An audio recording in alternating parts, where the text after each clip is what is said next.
जय भारत। मैं रेबल सदानंद पति। दोस्तों, इस वक्त बंगाल के दौरे में हूं और तकरीबन 1 महीने से ज़्यादा हो चुका है बंगाल में।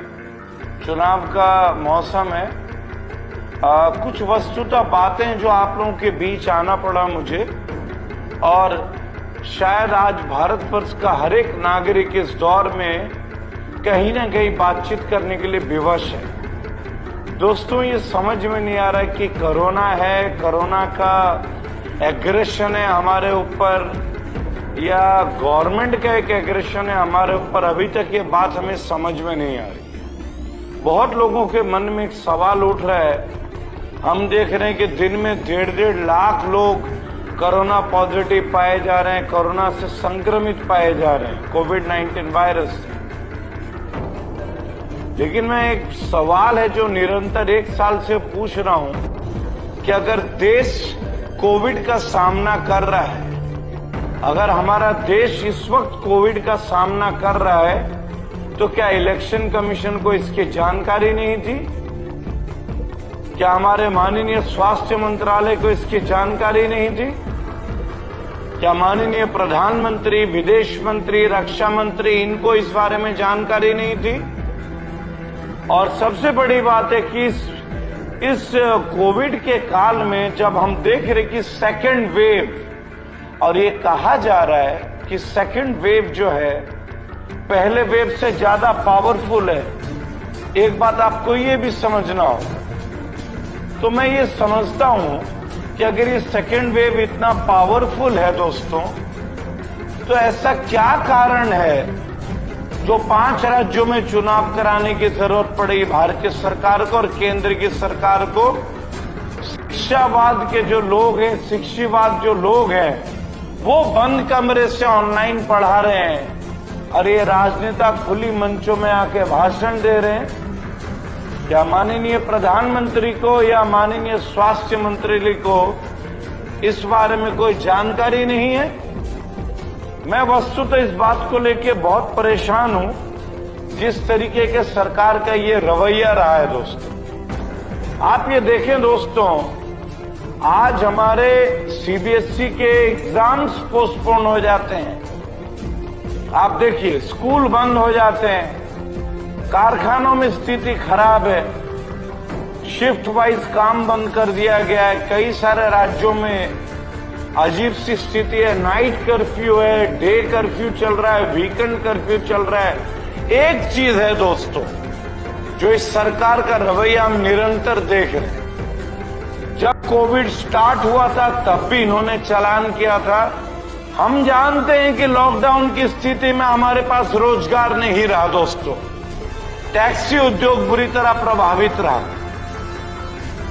कोचिंग इंस्टीट्यूट बंद रहे, जिम के जो सस्ता है वो बंद रहे, कसरत खाने बंद रहे, छोटे छोटे जो खुदरा व्यापारी उनकी दुकानें बंद रही, सब्जी वाले बेचारे परेशान रहे, मंडियों में दुकानें बंद रही, ग्रोसरीज की दुकानें बंद रही। कितनी ही परेशानियों को जूझते रहे लोग, और अब इनका वही चाल, वही चलन, फिर से 1000 रुपए का चालान उत्तर प्रदेश में, और अगर पहली बार पकड़ा जाए तो 1000, दूसरी बार पकड़ा जाए तो 10,000। मैं पूछता हूं माननीय मुख्यमंत्री योगी श्री आदित्यनाथ जी से और अजय सिंह बिष्ट जी से, योगी जी, कोरोना काल में क्या बैकअप दिया आपने उत्तर प्रदेश के उन तमाम व्यापारियों को? आपने उन छात्रों के लिए क्या बैकअप दिया है जो स्कूल नहीं गए, लेकिन जिनके माता पिता को स्कूल के फीस देना पड़ा, सीबीएसई स्कूलों का, जिनका आपके सरकार ने कॉम्पोजिट फीस के नाम से माफ कर दिया स्कूल वालों को, और मेरे जैसा पेरेंट जिनके दोनों बच्चे गौतम बुद्ध नगर में पढ़ते हैं, हमें भी पूरी फीस देनी पड़ी स्कूल की। क्या मैं जान सकता हूं माननीय योगी आदित्यनाथ जी आपसे? क्या मैं एक प्रश्न कर सकता हूं माननीय शिक्षा मंत्री से, मिनिस्ट्री ऑफ एजुकेशन से? क्या मैं ये सवाल पूछ सकता हूं कि जब स्कूल बंद रहे, उनके जनरेटर बंद रहे, उनके खर्चे कम रहे, 50% से ज्यादा उनका खर्च कम रहा, उन्होंने अपने टीचरों को पूरा सैलरी नहीं दिया, तो हमारे जैसे अभिभावकों से, हमारे जैसे पेरेंट्स से उन्होंने पूरा फीस क्यों लिया? आपने हमारे लिए क्या किया? अपने राज्य के नागरिकों के लिए क्या किया? योगी आदित्यनाथ जी, धार्मिक बातें नहीं करूंगा मैं। एक पढ़ा लिखा नागरिक को, धर्म को मैं यहां रखता हूं, मैं मस्तिष्क में नहीं रखता। मैं धर्म को अपने दिल में रखता हूं, हृदय में रखता हूं, क्योंकि ऐसा मेरा मानना है कि जब धर्म दिमाग पे चढ़ जाए तो व्यक्ति अपनी सोच की भावना को खो देता है। मैं धर्म का पालन करता हूं, अधर्म से दूर रहता हूं। मैं आपका भी सम्मान करता हूं, माननीय मोदी जी का भी सम्मान करता हूं, लेकिन आप लोगों के कार्य प्रणाली ऐसे है नहीं कि हम उनको मान सके। आपने देखा उत्तर प्रदेश जो है अब महाराष्ट्र के बाद दूसरे नंबर पे आ चुका है। कोविड के केसेस में लगातार मौतें हो रही हैं। शमशान घाट में आज लाइन लगी हुई है, ऐसा आज मीडिया बता रही है, लेकिन मेरा एक मन में ही मन एक सवाल जन्म देता है लाखों करोड़ों भारतीयों के मन में कि ये सारी मौतें केवल कोविड से हो रही हैं, तो क्या बाकी सारी बीमारियां गायब हो गई हैं? क्या लोगों को हार्ट अटैक आना बंद हो गया है? क्या लोगों को लंग्स कैंसर वगैरह से बीमारियां खत्म हो गई हैं? यानी अब केवल कोविड रह गया और कोई बीमारी हमारे देश में नहीं रहा। और जिस बीमारी का कोई इलाज नहीं है, तो हमारे देश में ऑक्सीजन की कमी क्यों हो रही है? बेडों की कमी क्यों हो रही है? योगी आदित्यनाथ जी, जब आप लोग 5 ट्रिलियन, 3 बिलियन, 3 ट्रिलियन इकोनॉमी की बात करते हैं, तो अभी तो काफी समय मिल गया था आप लोगों को पहले फेज से दूसरे फेज में। तो ऐसी क्या बात हो गई जिससे अस्पतालों को क्यों नहीं आप स्कूलों को अस्पताल में बदल देते?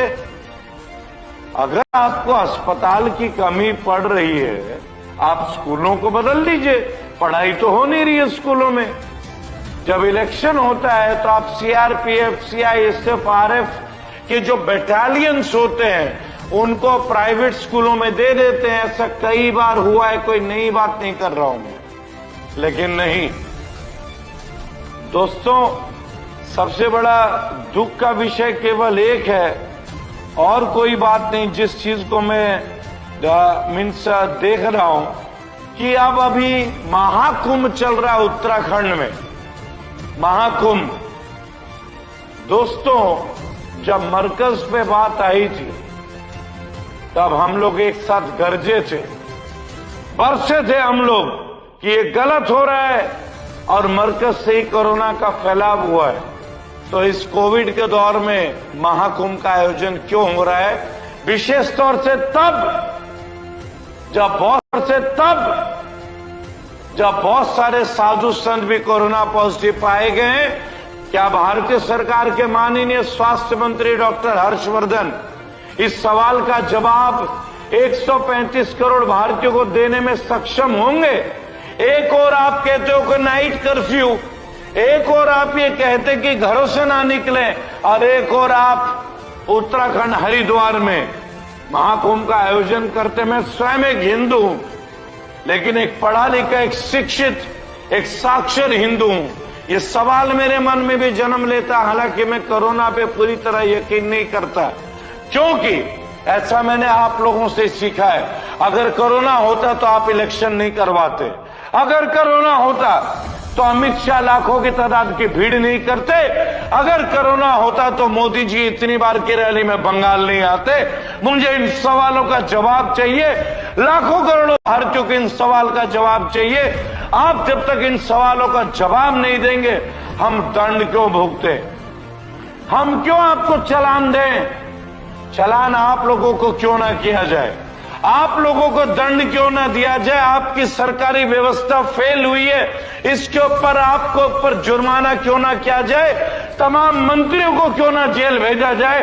केवल नागरिक, केवल भारतीय नागरिक जुल्म क्यों सहे? इन नेताओं को क्यों ना जेल भेजा जाए जिन्होंने रैलियां की है? कौन देगा जवाब?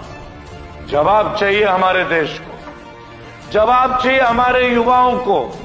मेरे देश के वीर फौजी आज तिरंगों को सैल्यूट करना चाहते हैं, लेकिन आज मेरे देश का वीर जवान कफन में लौट के आता है, तिरंगे में लपट के आता है और उनके माँ बाप अपने अश्रुपूर्ण आंसुओं से उन्हें मिलते हैं। जब वो शहीद हो जाते हैं, 56 इंच के सीने वाले प्रधानमंत्री ने कहा था, मैं 1 इंच जमीन भी नहीं छोड़ूंगा चाइना से, ये कहा गया था।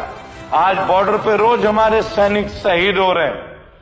आज छत्तीसगढ़ में हमारे कितने लोग वीर गति को प्राप्त हो रहे हैं, 100% हो रहे हैं उनके शव।